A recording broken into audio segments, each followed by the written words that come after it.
President of the function, Sri Abrar Hussain Azad जी, और जिस की दिल से, दिमाग से और बातों से ये प्रोग्राम की कल्पना हुई, वो साहब मौलाना खैरुद्दीन सूफ़ी साहब, यहाँ के हैदराबाद, न केवल हैदराबाद शहर के की brain behind this program, Muslim United Federation के सदर जनाब मौलाना खैरुद्दीन सूफ़ी साहब, और मेरा अच्छा खासा दोस्त, बहुत सालों के बाद इससे मिला हूँ, और फ्रेंड अमजुल्ला खालिद, सदर मजलिस बचाओ तहरीक, एंड our Professor Anwaruddin साहब और इनायत अली बाकरी साहब, and Helping Hands,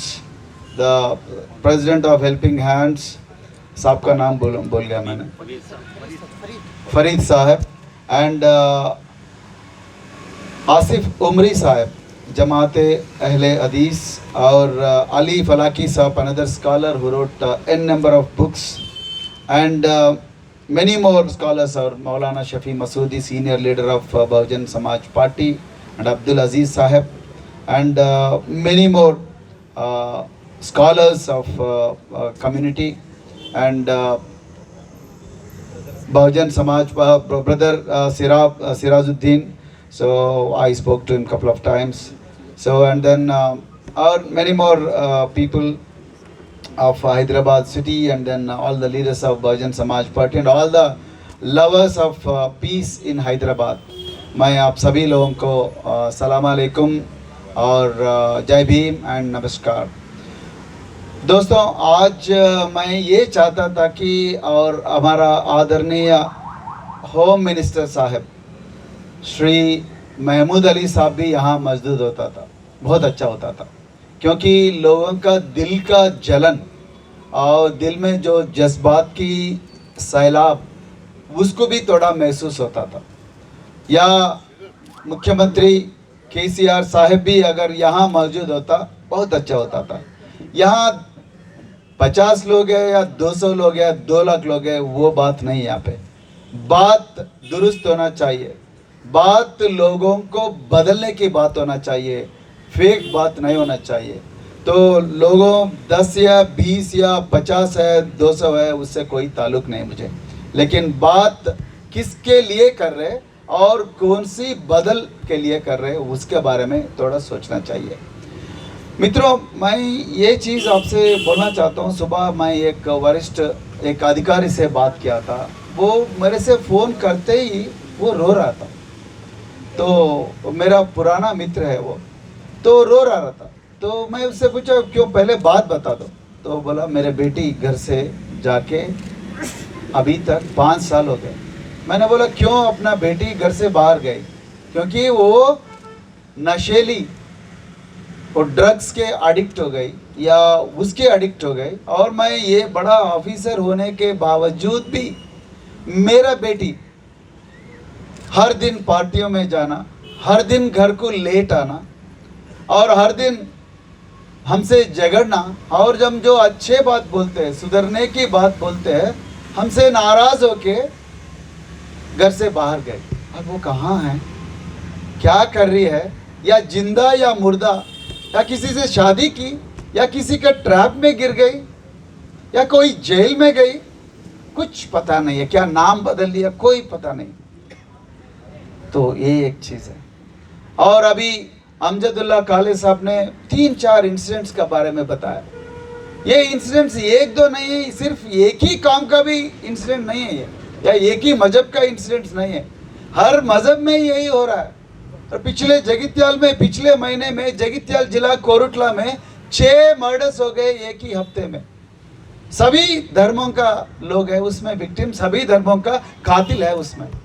सो हम ये नहीं सोचना कि हैदराबाद सिटी में सिर्फ ये मुस्लिम कम्युनिटी में भी यही हो रहा है। ये अच्छा है कि आप लोग अपना मुस्लिम यूनाइटेड फेडरेशन से ये इनिशिएटिव लिए है, लेकिन ये हर धर्म में हो रहा है। ड्रग को कोई धर्म नहीं होता, ड्रग का कोई मजहब नहीं होता, और शराब का कोई मजहब नहीं होता और जंबिया का, ये तलवार का कोई मजहब नहीं होता। ये सच है। ये एक ही धर्म में नहीं हो रहा, ये नहीं हो रहा करके नहीं है, हर धर्म में हो रहा है। हर धर्म में ऐसे गुनहगार है, हर धर्म में ऐसे कातिल है, हर धर्म में ऐसे विक्टिम्स भी है। तो मैं यही सोचता था कि यहाँ पुलिस से भी कोई रिप्रेजेंटेटिव आके, सीनियर ऑफिसर यहाँ बैठ के मौलाना खैरुद्दीन साहब और मिल्लत के जितने भी बुजुर्गों लोग हैं, बुजुर्ग स्कॉलर्स है, वो लोगों का बात, और जितने भी राजनीतिक या सियासती के दलों से आया वो लोगों का भी बात भी अगर सुना होता बहुत अच्छा लगता, बहुत अच्छा होता। मित्रों, एक बार पंजाब के तरफ एक बार देखना। मुझे एक सीनियर पुलिस ऑफिसर ने मेरे से कहा कि भाई देखो, आज जो पंजाब में हो रहा है वो हैदराबाद में भी होने वाला है। ये सच है।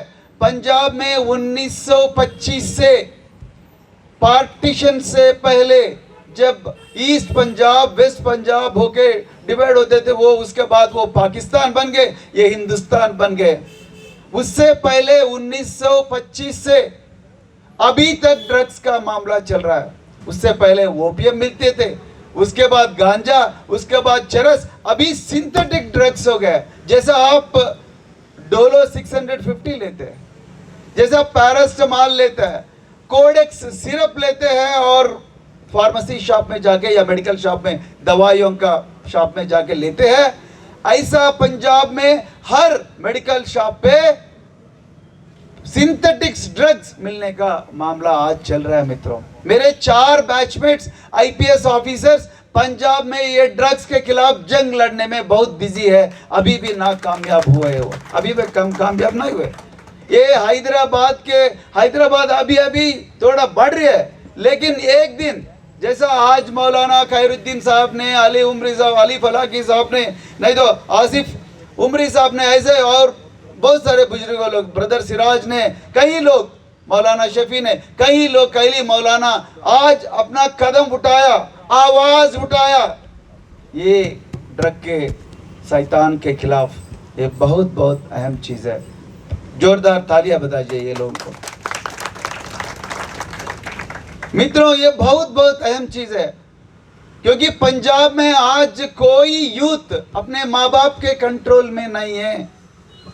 पंजाब इतना प्रॉस्परस स्टेट होती थी, पंजाब में ग्रीन रेवोल्यूशन स्टार्ट हो गई। बाकरा नंगल प्रोजेक्ट, जवाहरलाल नेहरू जब प्राइम मिनिस्टर हुआ, बाकरा नंगल प्रोजेक्ट का वो उद्घाटन हुआ। उसके बाद पूरा खेती हरियाली हो गई, पूरा ग्रीन हो गए, और इतना दौलत, 30 साल तक दौलत आई पंजाब में। वही पंजाब में आज गेहूं के अलावा, गेहूं के जगह में, चावल के जगह में आज चरस और गांजा की उत्पत्ति हो रही है। ये तो सच है। और उसको छोड़ के आज हेरोइन, ब्राउन शुगर और सिंथेटिक ड्रग्स आ गए, और सिंथेटिक ड्रग्स लेके पूरे यूथ हॉस्पिटल में फंसे हुए, पूरे ड्रग्स में फंसे हुए, कोई काम नहीं हो रहा। पुलिस वाले पूरा परेशान है, डॉक्टर्स परेशान है। क्या यही हालत हैदराबाद में होना चाहिए? एक बार देखिए केसीआर साहब, एक बार 2 मिनट टाइम लेके इंदिरा पार्क आइए, महमूद अली साहब 2 मिनट टाइम लेके इंदिरा पार्क के लोगों का बात देख ले, जज्बात सुनिए, तब आपको पता चलेगा। अब मैं कोई शराब के बारे में बात कर रहा था। मित्रों, मुझे इतना दुख होता है। 2014 में तेलंगाना में शराब के रेवेन्यू होता था 8,000 करोड़। आज तेलंगाना में शराब का रेवेन्यू कितना मालूम है? जो सरकारी का कमाई कितना मालूम है? 40,000 करोड़। 40,000 करोड़ कहाँ, 8,000 करोड़ कहाँ? 8,000 करोड़ से 40,000 करोड़ का शराब का रेवेन्यू हो गया। कौन पी रहा शराब? 90 ml बोलते ही गांव में बच्चे सुन लेते। अरे हम बचपन ही में चार मीनार, पत्थर गट्टी से लेके चार मीनार से शालीबंडा से नागुल चिंदा से फलकनुमा से चंद्रायन गुड्डा हम जाते थे। एक भी वाइन शॉप नहीं मिलता था, सिर्फ चार मीनार के पास एक चार मीनार वाइन शॉप मिलता था। पुलिस वाले हमेशा उसके सामने बंदोबस्त लगाते थे। ये एक ही वाइन शॉप है ओल्ड सिटी में। बहुत अच्छा है, एक ही वाइन शॉप पूरे इतना बड़ा शहर में, एक ही वाइन शॉप, जैसा मूसी पार करते ही आज गली गली में वाइन शॉप, जैसा आपको सोप मिलते हैं, मोमबत्ती मिलते हैं, पान मिलते हैं, ऐसा वाइन शॉप से उसका ऊपर बोर्ड नहीं था, उसको हम बोलते हैं बेल्ट शॉप। तो मैं एक दिन वरंगल गया, ये तो जानना चाहिए, ये मामूली चीज़ नहीं है। वरंगल गया, वरंगल में ये न मामूला मार्केट में 100 लोग महिला, 100 औरत काम करने के लिए, मजदूरी करने के लिए, उसका 100 में 30 लोगों का मंगलसूत्र नहीं है। मैंने बोला आप लोग क्या हो, आपका मंगलसूत्र नहीं है? साहब हमारा हस्बैंड मर गए।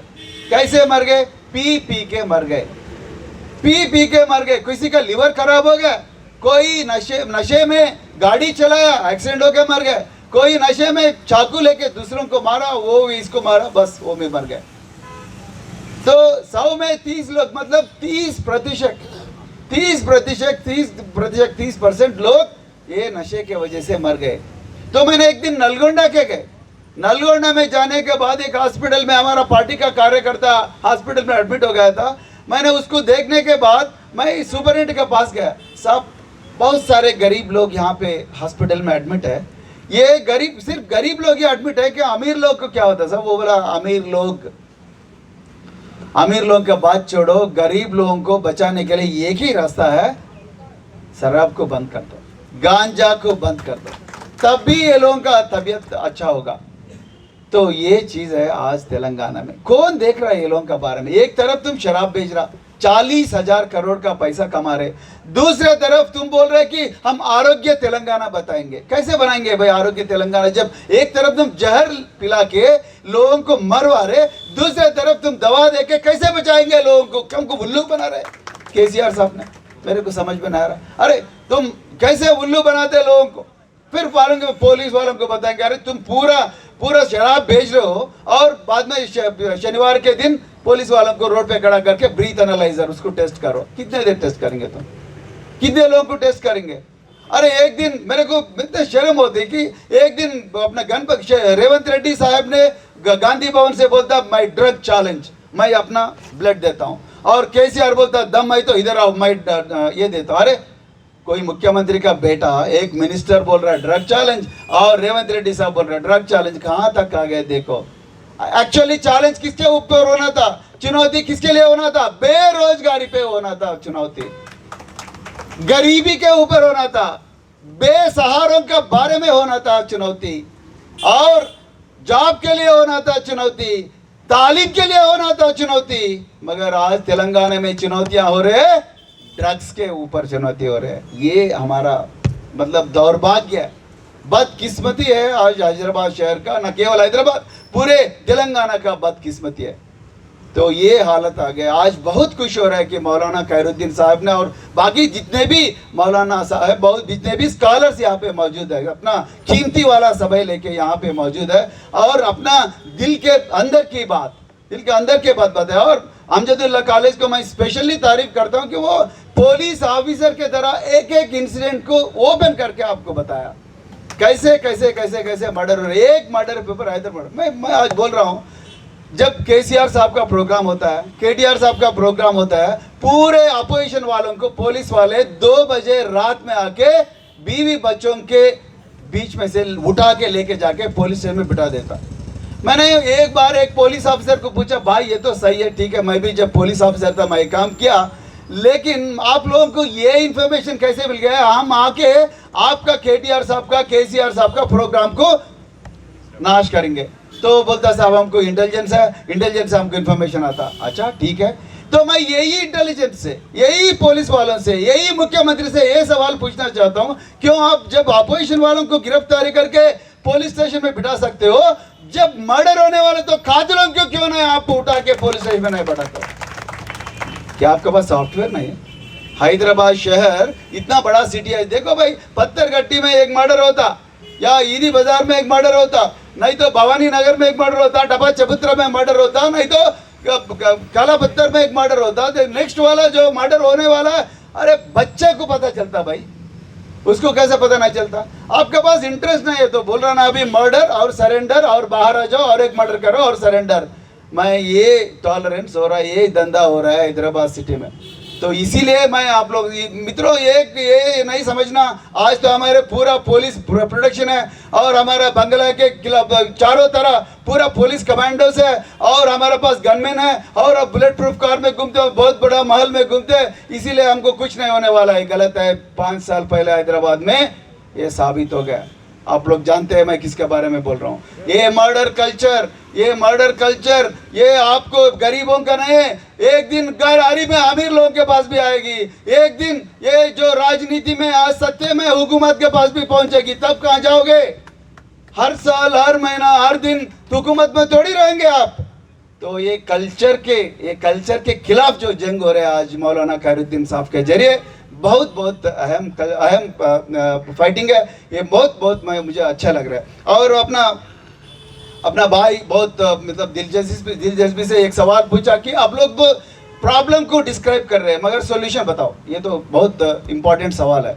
सॉल्यूशन एक ही है।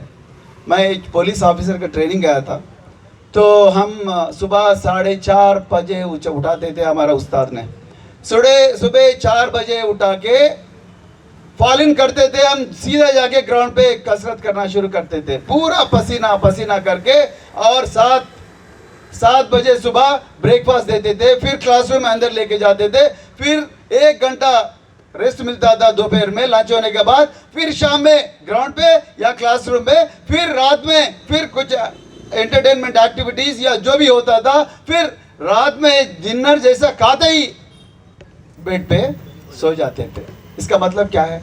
लोगों को बिजी रखो मतलब ये नहीं कि तुम पबजी गेम खेलो ये पबजी गेम खेलो, नहीं तो सेलफोन में वीडियो गेम खेलो, नहीं तो सेलफोन में यूट्यूब वीडियोस देखो, सेलफोन में जैसा बोल रहे ना लाइव कमेंट्री, मर्डर का लाइव कमेंट्री देखो, नहीं वो नहीं। तो कामयाब बनो, जिंदगी में कामयाब बनो, रोजगारी ढूंढो और दौलत पैदा करो। या हैदराबाद शहर में अगर ये बात नहीं हो तो कहाँ करेंगे आप? इतना अच्छा शहर है, गंगा जमुना का तहजीब है, 400 साल का इतना बड़ा इतिहास है इसका, और उससे ज्यादा इतिहास है। और ये शहर में आप बिजी बनाओ, लोगों को रोजगारी का तलाश में बिजी बनाओ, रोजगारी का मौका उसको बता दो, उसको तालीम दे दो, वो तालीम दे दो, उसका तालीम के जरिए उसको थोड़ा जॉब मिले, या बाहर भेजो। पूरा दुनिया अपना है, बाहर भेजो, अच्छा तालीम देके, अच्छा स्किल देके बाहर भेजो, वो अपने पैरों पे ऊपर वो खड़े रहेगा। वो नहीं कर रहे तुम तालीम के बजाय तुम क्या दे रहे हो? शराब दे रहे हो। ये सच है। आज देखिए एजुकेशन डिपार्टमेंट का बजट क्या है। एजुकेशन डिपार्टमेंट यानी कि तालीम डिपार्टमेंट का, एजुकेशन डिपार्टमेंट में तेलंगाना का बजट क्या है? 8,000 करोड़। उसमें कितना करोड़ खर्च होता? 6,000 करोड़ खर्च होता, नहीं तो 5,000 करोड़ खर्च होता, उससे ज्यादा नहीं होता। लेकिन रेवेन्यू डिपार्टमेंट में यानी कि ये लिकर डिपार्टमेंट में कितना खर्च होता? 40,000 करोड़ कमाई होता, और 40,000 करोड़ का कमाई, और एजुकेशन डिपार्टमेंट में सिर्फ 8,000 करोड़ का खर्च होता। और रोड पे कितना खर्च हो रहा है? ये जो सेक्रेटरीट है, जो सेक्रेटरी आप हम लोग मांगे क्या? नहीं मांगे, लेकिन सेक्रेटरीट के लिए कितना खर्च किया माननीय मुख्यमंत्री साहब? 1400 करोड़ खर्च किया। देखिए 1400 करोड़ खर्च किया। मैं बोला अरे उसके बजाय आप 100 इंटरनेशनल स्कूल्स ओल्ड सिटी में लगाओ, न्यू सिटी में लगाओ, गांव में लगाओ, क्यों ना लगाते हो? अरे इंडस्ट्री लगाओ, क्यों नहीं लगाते? आज ये हो गया कि ये पूरा नंबर 2 धंधा से सरकार में जितने भी लोग पैसे कमाए, वो लोग जाके खोकापेटा में एक एकड़ 100 करोड़ रुपए लगा के आज धंधा कर रहे। तो इसीलिए मैं आप लोगों से बोल रहा हूँ मित्रों, आज जो बात हो रही है यहाँ पे ड्रग कल्चर के खिलाफ, आज जो बात हो रही है डाउरी के खिलाफ, आज जो बात हो रही है सूद यानी कि इंटरेस्ट के खिलाफ जो हो रही है, मर्डर के खिलाफ जो हो रही है, बहुत इंपॉर्टेंट चीज है। तेलंगाना के तकदीर बदलने वाली पहले कदम मौलाना खैरुद्दीन साहब मुस्लिम यूनाइटेड फेडरेशन के जरिए आज उठाया।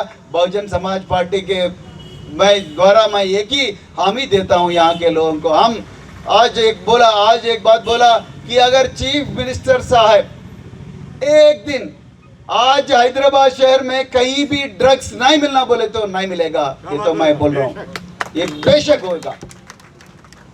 सच है ये चीज। रायलसीमा में 1980 में 1990 में बहुत फैक्शन मर्डर्स होते थे, एक ही दिन में एक ही गांव में 7 मर्डर होते थे। आज रायलसीमा में नहीं हो रहा। क्यों नहीं हो रहा? क्यों नहीं हो रहा? यहाँ का मतलब वहाँ का मुख्यमंत्री या जो भी मुख्यमंत्री जो भी हुकूमत वो बोला आज से मर्डर नहीं होना चाहिए, बस मर्डर खत्म। पुलिस वालों को तुम हुक्म दे दो, लेकिन पुलिस वालों का आज एक्साइज वाले क्या करते मालूम? एक्साइज पुलिस, या आप लोगों को बोलना चाहता हूँ, एक्साइज पुलिस आके एक्साइज पुलिस स्टेशन में बैठ के क्या करते मालूम? आज किंगफिशर बीयर बॉटल क्यों इतना कभी कम बिक गए? ये सच है। आज 100 ग्राम विस्की कितने कम बिक गए? आज रॉयल चैलेंज बीर ने क्यों कम बिक गए? ज्यादा बिकना चाहिए ना करके कांस्टेबल को बोलता, कांस्टेबल जाके वाइन शॉप को बोलता, वाइन शॉप जाके बेल्ट शॉप को बोलता। ये है आज तेलंगाना में हालत। ये सच है। आज एक्साइज पुलिस वाले जाके अरे क्यों जॉनी वॉकर विस्की कम बिक गया करके बोल रहा है। क्या करना था actually? Prohibition and excise department, prohibition excise department अरे क्यों इतना ड्रग्स फैल रही है तेलंगाना में? क्यों इतना शराबी फैल गए? क्यों इतना मर्डर्स हो रहे? हर मर्डर के पीछे एक शराब की केस होता, ऐसे ड्रग्स की केस होता। परसों एक बहन है यहाँ पे सुमलता जी का, सिकंदर चैतन्य सिंह सुमलता जी का एक प्रोग्राम हुआ था हमारा पार्टी का। तो एक बंदा आके बोला सर आई लव यू करके मुझे हक कर लिया। तो मैंने बोला एक बंदा से कुछ गलती है। तो मैंने एक सिस्टर को पूछा क्यों ऐसा यूथ यहाँ पे हो रहा है? सब बगल में एक बस्ती है, वो बस्ती में पूरे हाउसेस खाली है, तो खाली घरों में जाके यहाँ के यूथ पूरा गांजा पी रहे साहब। ये सच है। कहाँ हो गए? कहाँ के पंजाब के बारे में बात कर रहे थे, आज यही तेलंगाना में जो तेलंगाना 1300 शहीदों का कुर्बानी के वजह से यहाँ आ गए, यही इंदिरा पार्क में कई दंगे हुए तेलंगाना के लिए, कई लड़ाई हुए तेलंगाना में, वही तेलंगाना में वही बस्तियों में वही मोहल्लों में आज ड्रग्स के शैतान फैल गए हैं। तो मैं आप लोगों से यही मतलब गुजारिश करूंगा, आने वाले दिनों में हैदराबाद शहर में जितने भी स्कॉलर्स हैं यहाँ पे, वो स्कॉलर्स के हाथों लेके, वो स्कॉलर्स के कंपनी लेके, वो स्कॉलर्स का मदद लेके आज मौलाना खैरुद्दीन साहब के नेतृत्व में हम सभी लोग हैदराबाद शहर के हर मोहल्ला हर धर्म के लीडर्स को मिलके ये ड्रग्स के महामारी को खत्म करना चाहिए। ये हैदराबाद में नहीं आना देना और तेलंगाना में नहीं आना देना, तो उसी तभी हमारा तेलंगाना में शांति होगी, हर खानदान में शांति होगी। यही भी बोल रहे, ना केवल तेलंगाना में, हर खानदान में शांति होगी। नहीं तो हर माँ रोएगी, बच्चा जब बाहर आ गए तो फिर जिंदा आएगा कि नहीं आए, तो क्लीन आएगा, क्लीन मतलब ड्रग्स ना लेते हुए आएगा कि नहीं करके ये डाउट होगा। इसीलिए मैं आप लोगों से यही गुजारिश का, आने वाले दिनों में जो संघर्ष होने वाला है तेलंगाना में, जो संघर्ष होने वाला है हैदराबाद शहर में, वो संघर्ष में हम सब लोग हाथ मिला के, सभी लोग, सभी धर्मों के लोग पूरा मिला के तेलंगाना में ड्रग्स को खत्म करना चाहिए। ड्रग्स के जगह पे और तालीम आना चाहिए, अच्छे स्वास्थ्य आना चाहिए, हेल्थ आना चाहिए और रोजगारी आना चाहिए। खुद के पैरों पे ऊपर खड़े करने का जो भी जितने भी कल्पना है वो पूरा कल्पना आना चाहिए। लेकिन ये जब तक ये नहीं होता तब तक तेलंगाना मतलब ये विमुक्ति नहीं होता करके बोलते हुए मैं आप लोगों को फिर एक बार धन्यवाद करते हुए आप लोगों को बहुत बहुत मतलब मुबारक। सूफी साहब इतना अच्छा कदम उठाया, थैंक यू वेरी मच। जय भीम, जय भारत।